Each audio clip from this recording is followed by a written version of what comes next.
And Scottie Scheffler after his round with Haley Hunter. Thank you. Here with world number one, Scottie Scheffler. Well, Scottie, I know this wasn't the way you hoped things would end today, but how would you assess your round today and the tournament overall? Tournament overall, I felt like I had that tough first round, but I battled back very nicely on Friday and Saturday.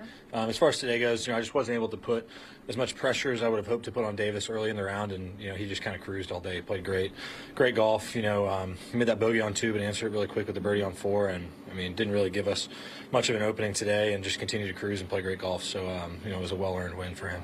You hit just a couple of fairways on that front 9. What seemed to be the issue with the driver today? Well, number 1, I hit it right on my line, ran through the fairway. Number 3, I hit it right on my line, went through the fairway.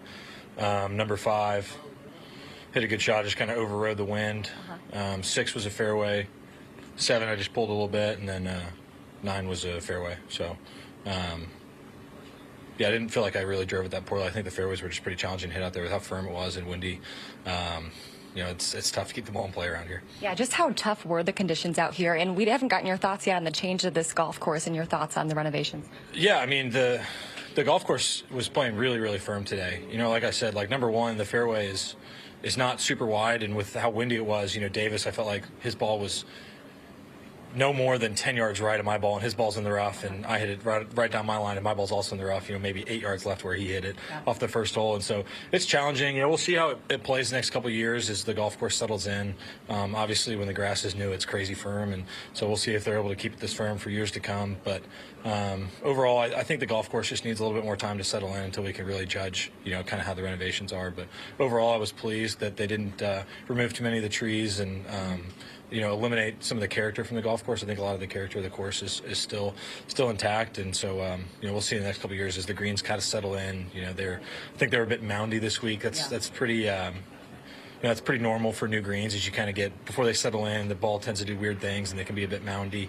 But overall, I think for the first year, it was a really good test. Well, hey, you were knocking on the door with that putter a few times today, so how nice was it to finally sink that one on 17? Yeah, it was good. I horseshoed the one there on what was it, on 16? I hit a good putt there, and then I was almost kind of laughing because it looked like it was going to stop short on the edge there on 17, but was fortunate to see that one go in. But overall, just proud of the fight this week, and obviously it was a pretty difficult day to come up to the golf course with the news of Grayson yesterday, and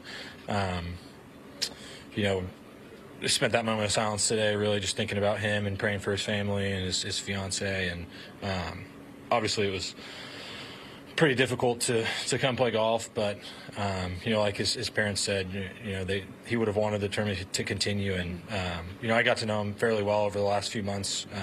Shared a couple meals with him, played a couple practice rounds. I was with him for a few hours. He was at our rental house last week, and it's a tough day for all of us out here on tour, and we're thinking about his family, and we're praying hard for them for sure. Yeah, they're certainly in our prayers. Scottie, thanks so much for the time. We'll see you at the memorial. Thanks, appreciate it.